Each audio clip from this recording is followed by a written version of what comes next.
Following is a production of DallasCowboys.com and the Dallas Cowboys Football Club. How about them Cowboys? Yeah! Go Cowboys! This is Cowboys StoryLine with Nick Eatman. Good morning. Welcome to Cowboys StoryLine. I am Nick Eatman. It is Monday, October the 14th. Wow. That's it. Wow. What a weekend that was for the Cowboys and yesterday's game against the Lions. Not what anyone really expected. And if you say you did, that's fine. I'm just talking about the ones that called in the show. I don't think anyone was expecting that. A loss, yes, that was one that I thought would happen or could happen for sure, but certainly not in that fashion. We haven't seen a game like that hardly ever in Cowboys history, especially one at home like that. Just too much Lions, not enough Cowboys defense, of course, and we knew the defense was going to be in trouble, but you thought they'd have some help, on offense, and they certainly did not. 3 field goals is probably not going to beat your best high school team.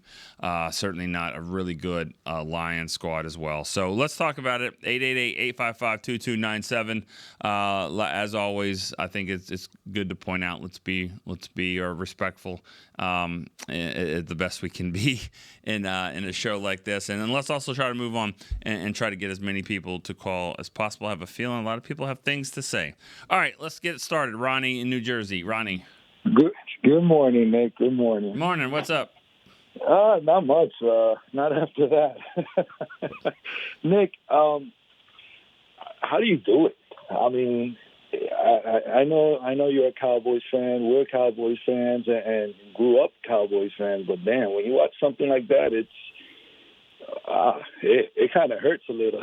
It hurts your pride as a fan. It hurts. It hurts for a few days, and then usually you have a game the next week, so you just move on to the next game, and that doesn't happen this week, but because of the bye, which is needed. But after a loss like that, typically you just kind of, because everyone says what they back on the saddle and and try to fix it, but. I see the number one thing that I think this team needs, it hasn't had for years, Nick. It hasn't had it for a long time, since the Bill Parcells days. And I know everybody's tough, but it lacks that toughness. Even with I didn't like him, Jason Garrett. Even when Jason Garrett was there, at least they had some toughness. They ran the ball.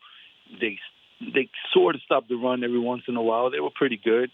But this team, the offensive line, the defensive line, it's just not there. Does it come from the coaches? I mean, I know we're drafting players that are tough in college, but once they get into our program, it seems to kind of disappear. So Is that on coaching? Is that on ownership? What's going on? Yeah. What's your point of view? Yeah. All right, Ronnie. Thank you for the call. I mean, when you can't stop the run and you don't run the ball, it does lead to people saying that. I mean, what else would it be? It's a toughness. It's a mindset. And so I can't argue with you on that. For whatever the reason, you can't just tell me it's scheme on both sides. I don't think so. I do think it's a mindset to run the football and to stop the run. That's how you win games. That's how you lose games. You see that all these teams that are beating the Cowboys, especially the ones here at home, even dating back to the playoff loss last year. It's the ability to come in here and play smash mouth football, run the ball, and which leads to everything else. So to answer your question on who it comes to, I mean, it's everybody when you're talking about the culture. It's the players as well. Don't just put that on the coaches. It's the players as well. And too many times this year, I've heard it from Dak Prescott and others about how they practice, how they prepare. And I've said it so many times, in the last 10, 15 years, just how important it is in the middle of the week. And it just seems like the Cowboys are struggling in midweek to be on the same page, to practice the right way, to prepare, and other teams are just way more prepared. And so that does fall on your coaches, but it also falls on the players as well. So yes, I think it's a toughness issue, but I think it kind of stems from bigger things as well. All right, let's go to Robbie, Cocoa Beach, Florida. Good morning, Nick. How are you today? Oh, well, yeah. Yeah, I hear you. Yeah, I'm same place, man. But just we knew we'd probably lose. I mean, the chances were not good. I mean, as many starters as we have out, as many injuries as we've got. But I would have hoped it would have been a little more fight. Yeah. I mean, other than that, man, we got a good bye. It's a good time. We'll get some guys back healthy coming into after the bye, hopefully. And we'll get back to playing good football. Yeah. Yeah, I mean, got to be positive, right? Yeah. And thanks, you got anything else, Robbie, or are you good? No, that's it, my brother. You have a good day. Appreciate it. Thank you. Say that again? I hope people aren't rude to you today and mean at our Cowboys. Yeah, it's fine. Got a little bit of that on Twitter last night, but then again, not anyone that actually puts their real name on anything. So that's happens. Everyone's tough on Twitter. But no, I appreciate you guys calling in and trying to be as respectful as possible. But it hurts, man. When you're a Cowboy fan like this, I mean, it hurts. Games like this, I mean, this isn't disrespectful to the Lions, but you get beat by the Lions like that. I mean, that's not that. I mean, that's pretty bad. I mean, I got asked on a radio show today about were the Lions rubbing it in and disrespectful and all that. Maybe, but it's the Lions. I mean, how many games have they ever had like that in their franchise? I mean, probably 2 or 3 like that a year. So you stop them. Stop them from doing all that. Score some points. Score a touchdown every now and again, and make that game a little bit closer. So, anyways, thanks for the call, Robbie. Thanks. Yes, that's all they can do is kind of get ready. Well, it's not all they can do. There's things that they can do, and I know that there's a lot of talk about making some changes. They've got to make some changes. What that is, we'll see. They've got time to do it. I'm sure Jerry Jones's radio interview on the 105.3 The Fan tomorrow morning will probably be listened to as much as any in the last few years, for sure. All right, lines are open. 888-855-2297 is the number to call. We do have another caller on the line. Let's go to that. Bob in Rio Grande Valley. Bob. Morning, Nick. Hey, how you doing? Well, like you and everybody else in the Cowboy Nation, in a state of shock. Total debacle. But I didn't see it coming. I don't think any of us saw it coming. But I tell you what, this bye week time couldn't come at a better time because we definitely got to get it together and regroup. Here's to sunny days. Thanks for taking my call. I'm crying right with you. All right. Well, not crying, but I get your reference there. It's they're 3-3, and that's the thing. Like you have to factor that in that you could lose an overtime heartbreaker and you might feel better about how the situation was. You'd still be 3-3, of course. And so, but the thing that's the most concerning, I would think, is that, you heard it after week 2 against the Saints. Like, sometimes this happens, right? It just happens in the NFL. Okay, but it usually doesn't happen twice if you're a decent team, even a good team or a decent team. It happens on a regular basis if you're just not good enough to compete. That's kind of what could happen right now. That's something that's on the table, just where this team is. I mean, they haven't beaten a good quarterback. I think the Steelers are a pretty good team. Their record says they are, but I don't think they have a good quarterback. So, you beat Deshaun Watson, Daniel Jones, and Justin Fields. So you haven't beaten a quarterback that's won a lot of games in this league. It's been accurate, that knows how to go and move and engineer an offense. You haven't been able to do that. When you face a team with a good quarterback, it hasn't gone well at all this year. So that's problematic because, Brock Purdy is pretty good. Kirk Cousins is good. Jalen Hurts, good. You've got good quarterbacks. I don't know about great quarterbacks on the schedule, but I mean, when you look at C.J. Stroud and what Jaden Daniels is doing and Joe Burrow, and Baker Mayfield. I mean, you got good quarterbacks on the schedule. You just lost to Jared Goff. You made him look phenomenal, so that's kind of problematic for sure. All right, let's go to Claus in Daytona Beach, Florida. Claus. Good morning. How are you? Good. How are you? Good. I've been a diehard fan since I came to this country, when I moved with the military into El Paso, Texas, went to a lot of Dallas Cowboy games and been a diehard fan forever, but I'm really questioning after the performance from our quarterback, Mr. Dak Prescott, how we could justify to make him the highest paid player in NFL history. He couldn't even do a single decent throw. Yeah, and I think for a man that gets this kind of money, you could expect a little bit more. I know not a lot of people probably liking it, but I think he is the worst overpaid quarterback in NFL history, sadly. All right. Thank you. Thanks for the call.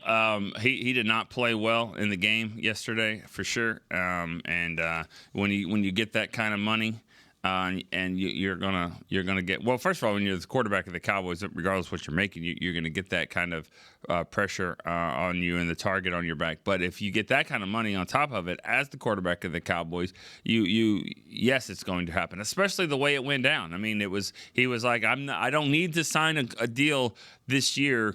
I will go to free agency. This is going to be my number. If you want to hit it and make it, get this thing done, then it has to start with the 6. It has to be $60 million a year. That's what I'm going to do. If not, I'll go to free agency and probably make a lot more than that. So that is true. It's not like Jerry's the only owner that would have done that. He just had first dibs because he's under contract. So that's what the asking price is and what it would have been and all that kind of stuff. So. But when that happens, and it happens right before the season, every throw, every pass, every game, every play is going to be used right alongside that price tag, and that's the way it is. So, and he's not looking like that guy right now. He hasn't played that way this year. He hasn't. When you sign a quarterback and a receiver, what you're saying is hey, these are the two guys for this year, for years to come. And knowing that it's going to be hard to build the team around it, they're good enough to carry the team. And when you have a game like they did yesterday where the defense is absolutely gutted with injuries, you've got to be able to – your quarterback has got to be able to lead the offense in a better way than that. And I get it where the defense is, doesn't help, and so you have to be a little one-dimensional and all that stuff. I understand that, but there were chances. The game doesn't get out of hand completely until like the second half, ever. So it's you're down 17 points, 20 points, you can still function, you can still score. Scoring touchdown would have been fine. You could do all that stuff, and the Cowboys just never could get it together. 3 field goals, that's not unacceptable. So, yes, I understand the price tag comes with everything he does. That's part of it. He's not playing that to that caliber at all right now. All right, Rob in Vegas. Hey, Nick. Hey, Rob. Let's go. The one thing about losses like this is it doesn't affect me like if they lose like 28-27 because it would never end the game. Maybe the first 4 or 5 minutes, and that's it. We've never seen this. The worst loss I've ever seen before this one was in 1985 when the Bears beat them. But they weren't a good team then. They're just flat out getting embarrassed by these teams. The Lions. Yeah, the Lions embarrassed them. They were joking. They were, and if you look at the teams, the teams that just blew us off the field, they're bully teams. They're tough teams, and we're not. We're a white collar team. I always say that we're not a blue collar team, and you can't fix that, especially with 11 games left. That's a culture change. Dak is he's regressed because he doesn't use his legs anymore. We've always said that Dak's a good quarterback. Now, when you throw his running ability in, that makes him a very good quarterback, but he doesn't run anymore. and they don't call any RPOs, and if they do, he doesn't keep. Yeah. Ferguson isn't playing as good. Lamb isn't playing as good. Trayvon Diggs made a couple of business decisions yesterday. When your high-priced players are supposed to carry the team are not doing it, this is what's going to happen. And that's why I always say you got to go for it, because as fans, and we figure, last year if we're this good, we should be better next year. It doesn't work that way. You can't guarantee, this guy's good 1 year. You just assume he'll be better. Like a Ferguson, we're assuming he's going to be better. No, right now he's not. He hasn't been better than Schultz. It's just, I don't know. Mike McCarthy, people talk about, they're not going to fire him. Jerry won't do that. Because I've never seen this team get embarrassed like this. 3 games, home games, national television games. And if he hasn't been fired, they're not going to fire him. I don't know. You can't. I don't think you can fix this this year. Jerry kind of said it was a soft rebuild, and this is what we see. Unfortunately, I think we're going to see this again next week when we play San Fran. This is how it's just going to be. We're just going to have to write it out. All right, Rob. Well, I agree with a lot of things you said there. I don't agree. It's not what they're going to see next week, though. I'll promise you that one. They're not. You won't see that. You won't see that kind of game next week. And I get what the 49ers did to them the last game. It kind of was very similar, 42-10, and so that's what it looks like. That won't happen in this game. There's no way coming off a bye week that will be the case with the guys that I would expect to come back. But then again, who knows? Again, the Kendricks thing, I don't really know the situation there with the shoulder. I mean, it was shoulder calf is what it said on the injury report. If both of those could be bad depending on what it is. I mean, it could be a lot longer than that, than just a couple of weeks. So hopefully that for him it's not. Deron Bland, I think he got some soreness there that he, they just decided to hold him back. He wasn't as ready as they thought he would be. We'll see about Micah Parsons. That's huge. That's where it should start. Micah Parsons changes a lot of that, what they're doing on defense and the pressure that they can provide. So, I think the 49ers are getting healthy. They're looking better as well. But I'll be real surprised if the Cowboys have a bye week and then come back from that and play like that. If that's the case, then there will be changes across the board, I would think, in the middle of the year if that happens. Because now you're starting to see a pattern, and it's hard to say that right now with the injury situation that they have, but you start getting a little bit healthier and still that same type of thing happens, then that's one where I do think you'll see some changes there. But who knows? We still got a couple weeks of that. Let's see if they can get healthy there first. All right, let's take a break here on Cowboys Storyline. We'll be back to answer a few more calls. Cowboys fans, when it comes to navigating the ever-changing world of tax, your business needs a partner it can trust to tackle even your biggest tax challenges. Ryan is the largest firm in the world dedicated exclusively to business taxes. Our team of tax professionals has local expertise in all areas of tax and can help you uncover savings opportunities you didn't know you had. Learn more about how Ryan can improve your overall corporate tax performance by visiting Ryan.com. Ryan, the official tax partner of the Dallas Cowboys. Hey y'all, Matt Pittman of Meat Church here.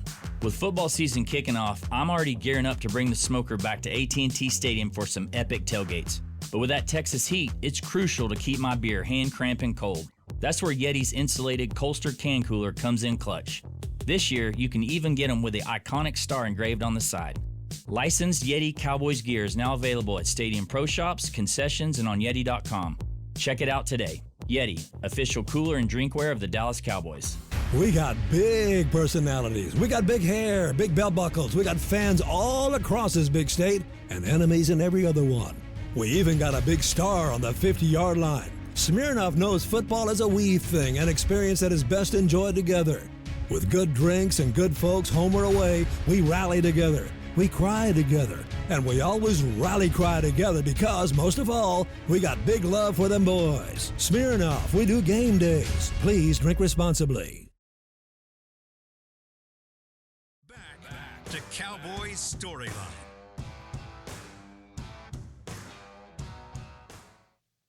Celebrate the best of the autumn season with Wrangler Fall Fest at the Star in Frisco. Join us October 19th for a day full of fall fun. Go to thestardistrict.com for more information. All right, let's go back to the phone lines. Zach in Atlanta. What's up, Zach? Here we go, huh? What's up? Yeah, I said here we go. Heard it. I don't think we can flush this one, man. I think the plumbing is all shot. Yeah, I mean, this has clearly been an issue since the playoff game against the Packers, being able to stop the run and just getting trampled at home. And I think a microcosm of the story of my fandom, I'm 31 years old. The microcosm of my fandom is Jalen Tolbert losing the ball in the sunlight yesterday. I mean, it feels like, this great stadium has been built without consideration of how it's going to affect the game. And then even when problems are presented about the stadium, put curtains up, there's no attempt to address that. And I'm talking about the team. We're not physical. The stopping the run's been a problem since the Rams playoff game in 2018. C.J. Anderson still is in my nightmares, right? Like, I can maybe count on 2 or 3 fingers times that I really felt this franchise was dominant. I know we were banged up yesterday, and we're going to be banged up all season, but we don't have the talent. It feels like this is a hollow team. It has been for a long time. I love them, and I'm going to watch every game. I've gone down with the ship every single year, but it's just disappointing, and this is the product that we get. I don't know what else there is to say. Even if they go on a run, I'm not confident they're playing football. Violent, smash mouth. We can beat you whatever way you present. I don't think that's the state of this team, and hasn't frankly been the state of any team in my fandom. And so, on to the bye, hit a reset, and we'll see about San Francisco. The Lions did to us yesterday what we longed to do to San Francisco, and I fear that we're about to get punched in the mouth again. So I'll hang up, right, but have a good one, Nick. Thanks for taking the call. All right, thanks. All right, let's go to Dylan in Northport, Florida. About to get punched in the mouth again. So Dylan, what's up? Hello. Hey, can you hear me? Yeah. How are you doing? Hey. Good. How are you, man? What's up? Hey, sorry. Yeah, I just clicked over. So just a couple quick things. So like most games, it's kind of generic, but this game was won and lost in the trenches. One team showed up, one team didn't. I think we can put to rest the Tyler Smith on the outside conversation, because the inside of your line just collapsed, and Dak couldn't. I mean, he had no time to do anything, and when he did, he wasn't good either. But I mean, the offensive line was in shambles yesterday. Taking the ball to start the game, it's getting old. I don't agree with the logic. I'll never agree with the logic. Back-to-back possessions, the potential for that is way too powerful. So, especially when your offense can't score touchdowns, I'm not sure why we continue to take the ball to start the game. And then the last thing here, nobody's going to want to hear it, but Dallas has 6 to 8 games. You named some quarterbacks earlier. They've got 6 to 8 games left versus average or below average teams. So they'll be competitive in those games. I don't know if they'll win all 8 of them. It really depends on a lot of different factors. But I can see them winning 6, 7 games, and now you're at 9 wins, 10 wins. You get in the playoffs. You're one and done in the playoffs. And so for that reason, I don't think Dallas is going to move on from Mike McCarthy midseason. They don't fire coaches midseason anyways. Typically, Wakefield, this is the last one. I think the only one they've ever fired midseason. So I don't really expect that change unless they start losing to these below-average teams on their schedule down the road here. That's all I got, man. I just want to get your thoughts on that. I appreciate it. All right. You're right. They don't typically do that in the middle of the season. That was a 1-7 team, and that went to Green Bay and got completely embarrassed. I think Mike McCarthy was the coach on the other side there, but completely embarrassed in that game. And so, yeah, you've seen games like that here. So you keep doing that a lot, and that'll be what takes him down that road. That team lost Tony Romo to injury as well, and had probably some other injuries there too. So But I still think the way the defense and just the amount of injuries that you have on one side of the ball, that's not, it's just the reason. It's the reason why the defense can't stop anyone right now. You just can't have that many injuries on one side and in 1 year and expect it to be better. But what you do expect is that the offense can play complementary football to the point where you try to keep them in the game, try to make it competitive a little bit. Can't do it with 3 field goals. It's not going to happen. All right, Mike in Birmingham, England. Hello, Nick. How are you? Good. How are you doing? Probably much the same as everyone else today, to be honest, Nick. I didn't know if I'd get in today. I thought this is going to go one of 2 ways. Either everyone will be boycotting or the phone will be ringing off the hook. But despite the circumstances, very good to speak to you. And let me say, last Thursday when you were doing the who's hot and who's not, I tried to get in that day, and who was hot was you in that shirt. That was a very nice shirt. I thought you were... maybe had a job interview after the show or something like that. Very nice. Uh-huh. So, thank you. So there you go. You know what? If you guys boycott the show like you said that it could happen, then I might have to do a job interview. But yeah, so let's not do that. Yeah. Thank you then. We'll never leave you. I'm not going to be one of those people that comes on and claims to have the answers. Really, I've just rung up for a bit of therapy, if that's all right with you. I was pretty cross last night. I mean, I stayed up till about 1:15. It finished last night. First, I should say as well, thoughts to Aidan Hutchinson. That was pretty horrible. Great player. I hope he's on the mend pretty soon. Yeah, and Randy was there yesterday, wasn't he? Right. He took the time to do a 200-mile journey, 200 miles back again to watch that. And I just think the players there, I know nobody sets out to lose, and I know the circumstances, but I think those guys that were playing yesterday needed to just have a look around at the 90,000 people there, vast majority Cowboys fans, people like Randy who have travelled, and most of us would trade our grandma to have the opportunity to do what they do. And one day I'm going to come to that stadium and watch a game, and I've done the maths. It's not going to be this year, but I've done the maths. It's going to be $1,800 plus for hotel, flights, ticket, trip to South Fork while I'm there, and I accept that we might not win, because that is sport. I'm a fan of Watford FC and the England cricket team. Believe me, I can accept losing, but I do not accept that last night. That was pathetic. To a man, that was pathetic. And we need a big reaction against San Fran. And we might not win that one, but we need to compete. And players, second-string players who had their opportunity last night to say, hey, I may not be as good as Micah Parsons, but look at me. This is what I can do. This is what I can offer. And we got nothing. And that's as cross as I've been watching this team, unfortunately. So if you can cheer me up, Nick, or tell me I'm being ridiculous, then that's absolutely fine. I'm not going to. I'm happy for that. But. All right, Mike.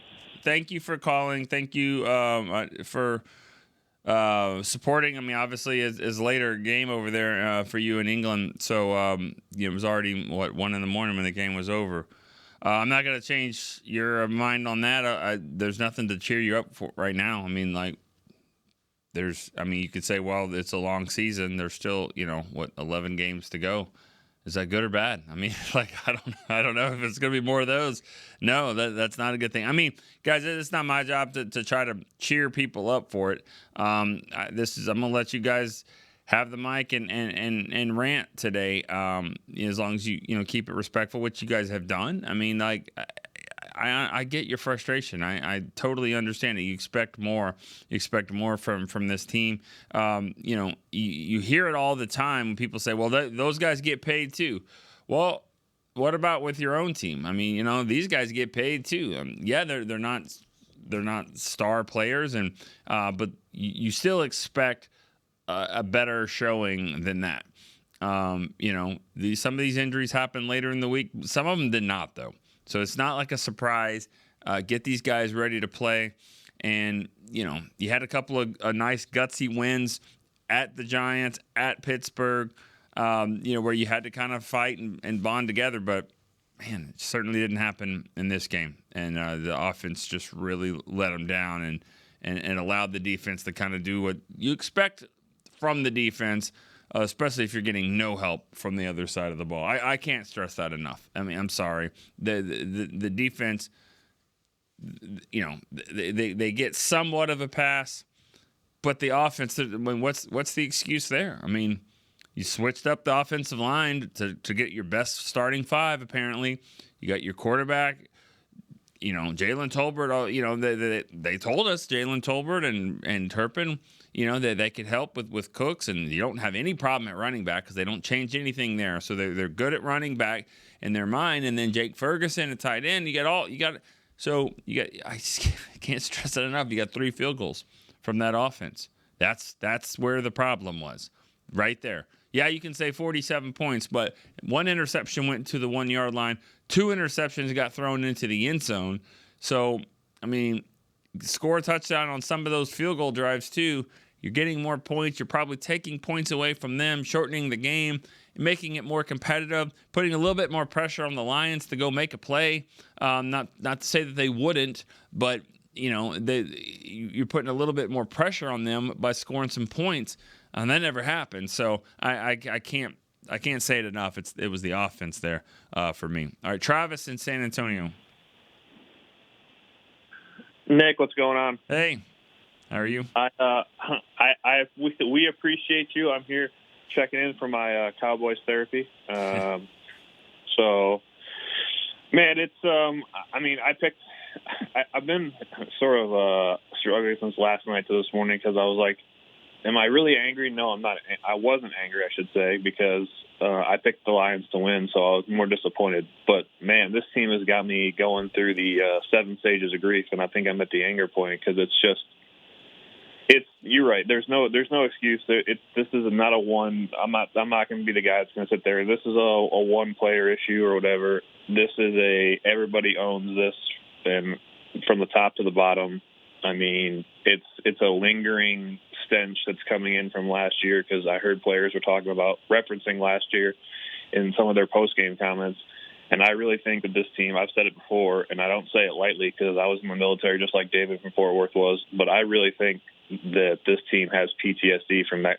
That Green Bay game has PTSD on this team, and the front office, they're part of it that they own, and I'm not making up anything. They just said it. I mean, they didn't move on from Mike because they had Mike under contract. That was what they said, right? And when you do that, and then you have Mike, who after the Green Bay game tells the players, "Well, I had them unprepared." I could see how the players might look at it and go, "Well, how are we unprepared? Like, do we have the right coach then?" And then that goes back to the Niners game where he said the players were nervous. So I could understand why the players might look at it and go like, man, do we have the right guy? Because a lot of people don't want to say it, but I'll say it, Nick. That's about as close as you get to the quit word to get beat that badly in this league. That's damn near quitting, in my opinion. Maybe not all the way there yet, but I said after the New Orleans game, it's got Wade Phillips vibes. I hate to be that guy, and I always say, Nick, with the I hope I'm wrong, but that's just the way I feel. We have got to stop being the every time we have this loss, I told you this before, I keep thinking about CD in the Green Bay game, getting pushed in the back and doing nothing about it. And it's sitting in my head, and we have got to stop being the kid at school that just is there handing our $5 over, telling the bully, like, okay, go have a great lunch. All right. We got to be the team that, okay, fine, you might take our $5, but you're going to come away with a scratch, an eye, a bloody nose, something. And I just don't see it from individual. There's a couple guys individually. Jordan Lewis is that guy, but, like, you need a collective to do that. And there has to be a line that's drawn in the sand here. And I don't see a shift. Yeah, I mean, like, I hear that. I mean, like, the whole bully lunchroom thing. I mean, that sounds like 0-6 vibes a little bit. Like I get it. Like, they got pushed around. There's no doubt about it. But I mean, you're making it sound like it's at every every game type of thing. Not every, but it's happened 4 times, Nick. Recent. No, it's happened. Alarming. Okay, all right. Sounds good. Thanks for the call. You're right. It is alarming. It's not. They're getting. They do not stop the run, and then they can't run the ball. So it's all a trenches thing right now for this team, and that's a big issue.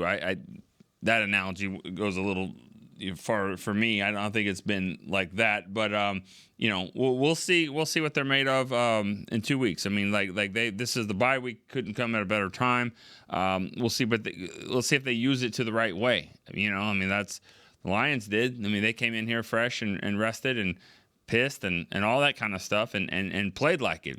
So you can kind of see it coming, but not to that extent. But you could see that it was going to be an issue. I don't remember a game that I've covered, especially one at home, where you're just like, I don't see it. I don't see how this is going to be favorable for the Cowboys. But I thought it would be closer than that. I thought the offense would show some pride and get clicking and get it rolling a little bit, and did not do that. Let's go to break one more time here on Cowboy Story, and I'll be right back.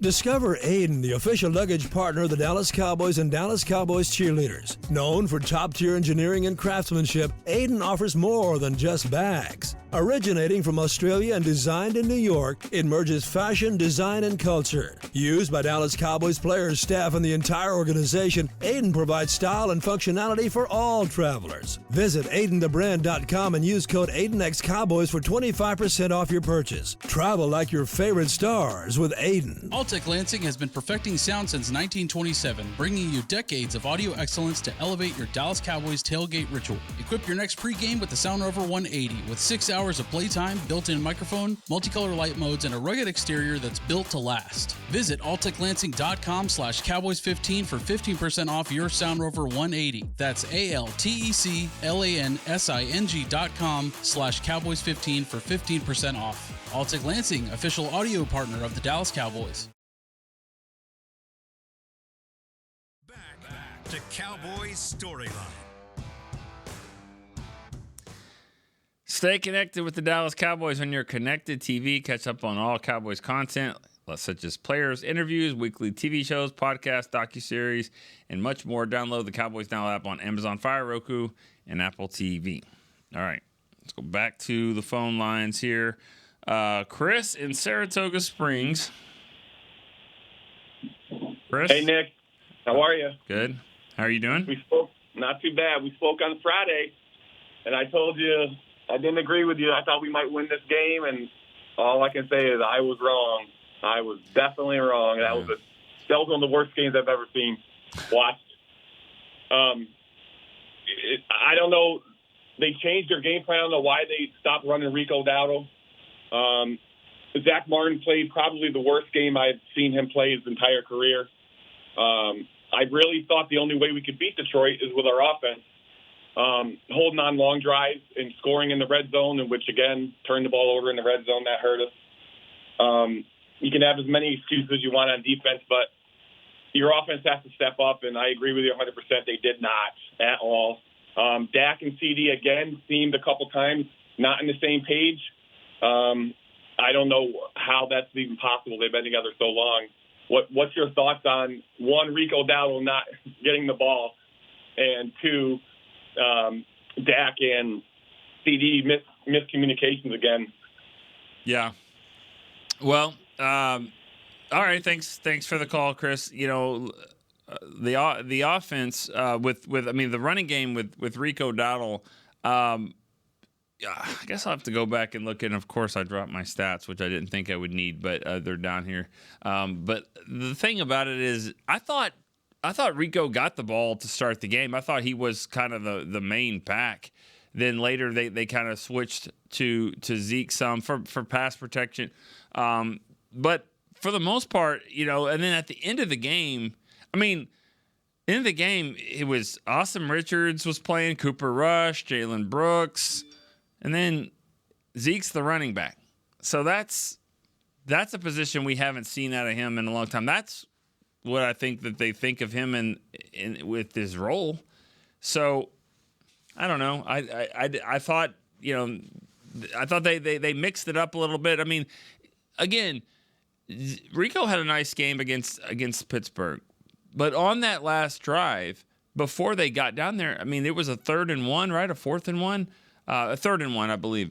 And Zeke got the ball. So it's not like they had just completely switched to Rico in Pittsburgh and then now he's the starter. That they were mixing it up. And there was a lot of people that thought Zeke should have got the ball there at the end against Pittsburgh down on the 1. I'm sure if they had to do it again, they probably would have given it to Zeke. So I don't think Rico did anything. It's not like he went for 200 yards. He went for 87. So against Pittsburgh. So it's not like he's done so much where like he's the dude. They still mix it up. And but at the end of the game, they were playing mop-up duty. They were playing Zeke. So that should tell you a little bit with what they think about the running back situation right now. I don't know if you can't go to Dalvin Cook at some point just to see. I mean, I'm not expecting him to make big changes, but right now, you got nothing. I mean, from the running back situation. I mean, I'd try anything. I'd try to turn over every stone possible. So if he's got anything left in the tank, let's see. This would be the time I think to try it. Coming off a bye week, but who knows? Who knows? Because I'm kind of surprised with that one. All right, we got to get a couple more callers here. Taylor, Santa Barbara, California. Taylor. Hey, good morning, Nick. How's it going? First-time caller. All right. Hey, Good to hear from you. So I'm just kind of breaking it down here. I think I'm a little tired of us just kind of making every one of our re-signed players the highest-paid player at the position. Like Tom Brady, how many seasons, how many Super Bowls? I don't think he was ever, top 10, top 15 maybe. Like in his bracket, allowed his team to, finagle some finances here and there to build stuff around him. And, I just feel like we cap strap ourselves every year, don't sign anyone with the pick up bottom of barrel guys, and it just ain't working anymore, man. I was an athlete when I was younger, obviously not now, but I just don't see the competitive thing. Everyone's just like money, money, money, money. And it's just heartbreaking at this point. Yeah. Tom Brady is really the only example there that you have. I mean, that's what players do now. I mean, players, and I'm not defending them, but that's it. That's the game. It is the money, and it's making sure that they get what they feel like they're owed. And there's very, very few players. I mean, Tom Brady is one of them. But this is, I think, after he was winning 4 or 5 rings, and where it was about him trying to be the GOAT and trying to win as many rings as possible, and he's still got enough money to put a bid in for an NFL team. So I mean, he's doing something, obviously. So I don't know. I just think that's a rare case. You don't really see that a lot anymore. I'm not faulting any player for going to get the money, because that's what all of them are doing. I don't even know if Tom Brady was doing that, kind of taking less until later on in his career, when the focus was to try to keep getting, keep having a championship caliber team. Yeah, understandable, fair. That's just kind of my thoughts. Though it just hurts to see that CD Lamb top paid, Dak top paid, and then this is the result that we get. So it's just no, I get it. Letdown. I get it. I talked to my brother-in-law last night, Andy Marino. He's in Stamford, Texas as well. And he had a good point just about that. He was just like, I think the frustrating thing for the fans is the fact that you do pay all these players, and then knowing that you've got it's hard to build a team around it. And I get that. I mean, that's the scary part of it all. This isn't basketball where like one guy, one LeBron James can kind of carry you, and you hope you get other guys open. I mean, you really need 11. Every coach will say it takes all 11, but yeah, they don't get paid the same way. And so when you're paying this guy and this guy, the majority of it, you wonder who you're going to have to fill in with the other 9. That's just on one side of the ball. So that's a frustrating part, and I totally understand that.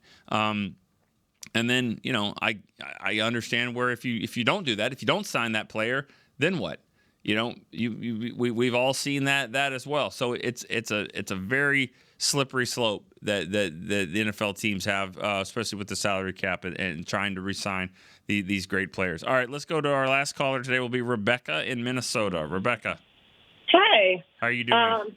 Well, I know I'm a hypocrite because I'm going to call him after a spanking like that, only to tell the world how I really feel about the Cowboys. I mean, like everyone, I love them. I was born a fan. My parents were lifelong Cowboys fans, and it's just a part of my family's identity. But for the love of God, this is embarrassing. And other than hanging my hat on our history, which I'm really sick and tired of doing, there's not a whole hell of a lot to be proud of anymore. As a fan base, can we stop celebrating that we're 3-3 or whatever few stats that we have to claim to that we're not at the bottom of the barrel? We are an atrocious team. We are a bad team. The few things that we do well are not things you want to brag about. Am I supposed to be happy that we have the best field kicker around? Am I supposed to feel better because we have injured players coming back? Because I really don't think that's going to make a huge impact going forward. I don't want to celebrate that we have old, washed-up coaches who have the creativity of a wet mop. I don't feel good that my team can't play bully ball, can't run the ball, doesn't have an explosive or threatening vertical game, or has a historically bad defense. I don't feel optimistic going forward that we have our team hogtied to a 31-year-old franchise quarterback. And I'm going to challenge you right now. How many teams are going to take this inflated contract and would trade us straight up right now for Dak? I doubt that there's any out there. We have outdated coaches. We have a bunch of overpriced, overhyped, and diva players as well. Last year was the year that Jerry should have been all in. He's too late. That window slammed shut. The entire situation collapsed last year when we peed our pants against the Packers last year in the playoffs. And guess what? We still haven't changed our patterns. We are the laughing stock of this team. We use our history and our legacy to insist that we are still important and relevant. And we're not. We just aren't. To prove my point, games like yesterday do nothing except exactly what the Cowboys want to do. We're in the news. We're relevant. We are nothing but a marketing play. How nice would this upcoming draft be, knowing that we're probably going to have a top 15 pick? And how nice would that be going into that draft, knowing that we could have got young very fast, just like these other good teams are, knowing that we would not have been hogtied to the contracts that we just signed ourselves in.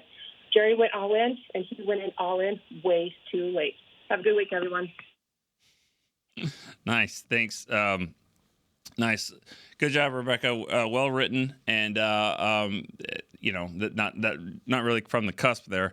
But hey, you took the time to do that, write that out, read it for us. Appreciate it. I mean, that's how a lot of people feel. I get it. I'm sure you'll call back when the Cowboys can kind of turn this around. This is what it is. I understand the frustration. Get it. It's a good time to take the shots at everybody. But the fact of the matter is that they're 6 games in. They are 3-3. If you want to give up, give up. I mean, there's a draft show that they'll be starting next spring. Go for that if that's the case. But personally, it's terrible, embarrassing loss. You said it. I don't disagree. But you know what? We're not giving up here because that's not what we do. That's not what I can do. We're going to be here next Monday for sure. I'm sorry. I mean, we'll be here next Monday. We'll be here tomorrow. Be here Wednesday, and then we'll get this thing next Monday and get ready and get things going for the 49ers. Jump on if you want to. Jump off if you need to. That's fine as well. But maybe things like that help get that off your chest. Great, wonderful. This is a show for that. Congratulations. But we'll be here. We'll be here tomorrow. We'll talk it. We'll see what we can do and try to talk this thing through. I know it's been a tough day, and it will be a tough couple of weeks until the Cowboys play again. But I appreciate you guys today. A lot of good stuff, respectful for the most part, and appreciate that because it's not easy to do after a game like that. Hang in there. We'll be back tomorrow on Cowboys Storyline. For Chris Beam, I'm Nick Eatman. We'll see you tomorrow. This has been a production of DallasCowboys.com and the Dallas Cowboys Football Club. How about this, Cowboys?